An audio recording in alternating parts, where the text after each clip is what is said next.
Vamos iniciar nossa aula trabalhando com um gráfico de dilatação volumétrica e superficial. Então, vamos entender alguns conceitos já vistos anteriormente. Então, observando essa imagem inicial, nós trabalhamos com dilatação linear. Então, observem que a dilatação ocorre em apenas uma única dimensão desse sólido. Nessa segunda imagem, com a dilatação superficial, a característica é que a dilatação ocorre em duas dimensões do sólido. E na dilatação volumétrica, como estamos trabalhando com o volume do sólido, essa dilatação ocorre em três dimensões. Então, vamos relembrar a fórmula de dilatação volumétrica. Então, essa fórmula vai trabalhar com variação de volume, que vai ser igual ao volume inicial, multiplicado por coeficiente de dilatação volumétrica, que é representado por gama, multiplicado por variação de temperatura. Eu coloquei um destaque que já foi dado na aula anterior. Gama, que equivale a coeficiente de dilatação volumétrica, vai ser igual a 3 vezes o coeficiente de dilatação linear. Por quê? Se a questão der o coeficiente de dilatação linear, para você encontrar o coeficiente de dilatação volumétrica, você vai multiplicar 3 por coeficiente linear.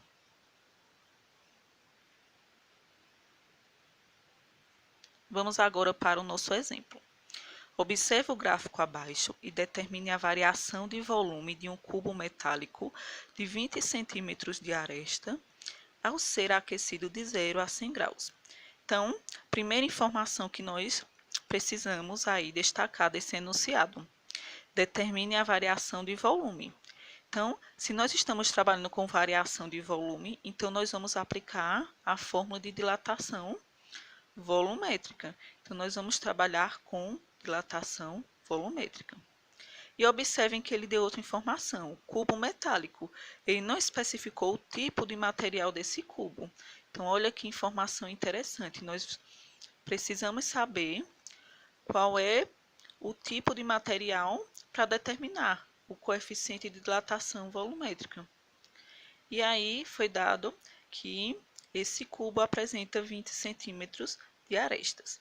Então, vamos agora identificar as informações que apresentam o nosso gráfico aí. Então, observem que no gráfico ele mostrou que a área inicial apresenta-se com 200 centímetros e após um aquecimento de 100 graus, observem aí, onde nós temos temperatura. Então, com o aquecimento de 100 graus, esse sólido apresentou uma área final de 200,6 centímetros quadrados. Então, esse gráfico está demonstrando essa alteração aí. Então, inicialmente, nós vamos encontrar com essas informações o coeficiente de dilatação superficial. Mas, professora, a senhora disse que a gente ia trabalhar com a fórmula de dilatação volumétrica. Sim. Essa questão quer que vocês trabalhem com dilatação superficial e dilatação volumétrica. Então, quer que vocês apliquem esses dois conceitos aí nessa resolução. Então, inicialmente, para a gente encontrar o coeficiente de dilatação volumétrica, a gente tem que saber o coeficiente de dilatação superficial, porque foram as informações aí que estão disponibilizadas nesse gráfico. Então, vamos lembrar aí a nossa formulazinha de dilatação superficial. Então, olha aí, destacado e detalhado. A área inicial da placa, 200 centímetros quadrados. A área final da placa, 200,6 centímetros quadrados. A variação de temperatura, que foi de 100 graus, então ele variou de 0 a 100 graus com o aquecimento. E nós queremos descobrir o coeficiente de dilatação superficial. Então, primeiro nós vamos trabalhar com a área final, 200,6, que vai ser igual a área inicial, 200, multiplicado por 1 mais beta vezes 100 graus, que foi a nossa variação de temperatura. Observem que 200 está multiplicando todos os fatores dentro do parênteses. Então, 200 vezes 1, 200, 200 vezes 100, 20.000 beta. Então, organizando nossa continha, nós temos 200,6, que vai ser igual a 200 mais 20.000 beta. Eu quero destacar que 200 está no segundo membro positivo. Então, passando para o primeiro membro, ele fica com valor negativo. Então, 200,6 menos 200 equivale a 0,6, que vai ser igual a 20.000 beta. Se 20.000 está multiplicando o nosso coeficiente de dilatação superficial, então ele vai passar dividindo 0,6. Então, 0,6 dividido por 20.000 equivale a 0,00003. Ou, seguindo 3 casas decimais, nós vamos ter 3 vezes 10 a menos 5. Encontramos o nosso coeficiente de dilatação superficial. Então, vamos lembrar um conceito importante, que diz que o coeficiente de dilatação linear vai estar associado ao nosso coeficiente de dilatação superficial. De que forma? O coeficiente de dilatação superficial, ele é o dobro do linear. Então, se o nosso coeficiente de dilatação superficial, nesse caso, foi de 3 vezes 10 a menos 5, o nosso coeficiente de dilatação linear vai ser a metade desse coeficiente, ou seja, 1,5 vezes 10 a menos 5. Eu coloquei essa dicasinha para vocês encontrarem aí uma forma de estudar. Então, o coeficiente de dilatação superficial é o dobro do linear. Então, isso foi dito nos slides anteriores, nas aulas anteriores. Logo, se o superficial que nós encontramos foi de 3 vezes 10 a menos 5, o linear vai ser a metade dele. Então, a metade de 3, 1,5 vezes 10 a menos 5.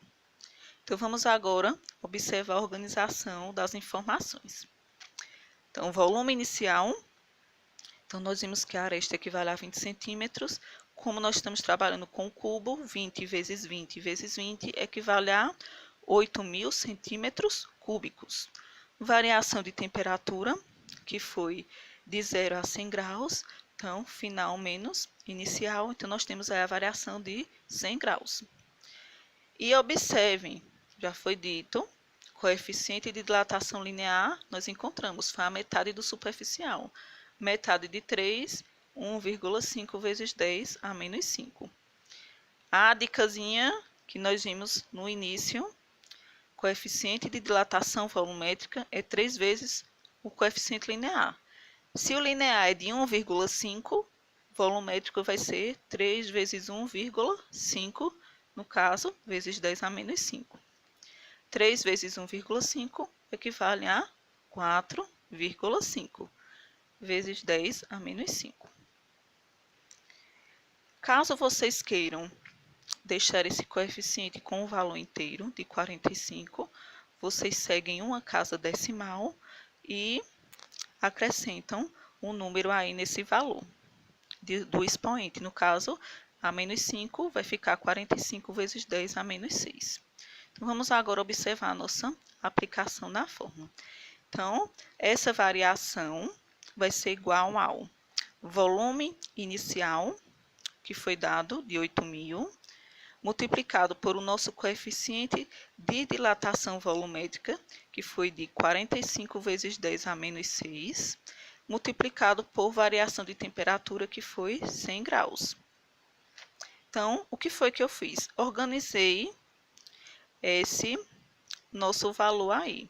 Então, 8.000 vezes 45 vezes 10 a menos 6. Então, organizando em valores decimais, nós vamos ter 0,000045, ou seja, 6 casas decimais, multiplicado por 100. 8.000 vezes 0,000045 vezes 100 equivale a 36 centímetros cúbicos. Então, chegamos ao resultado da nossa questão. A variação de volume do sólido foi de 36 centímetros cúbicos. Bons estudos. Eu vou querer que vocês utilizem essa aula, refaçam essas informações. Então, quem quiser, copia a questão no caderno, tenta responder, certo? Então, rever o vídeo novamente. Então, tenta tirar essas dúvidas e na próxima semana eu vou postar uma atividade referente a esse conteúdo. Então, para essa semana, vocês vão estudar e analisar essa aula, ok? Bons estudos!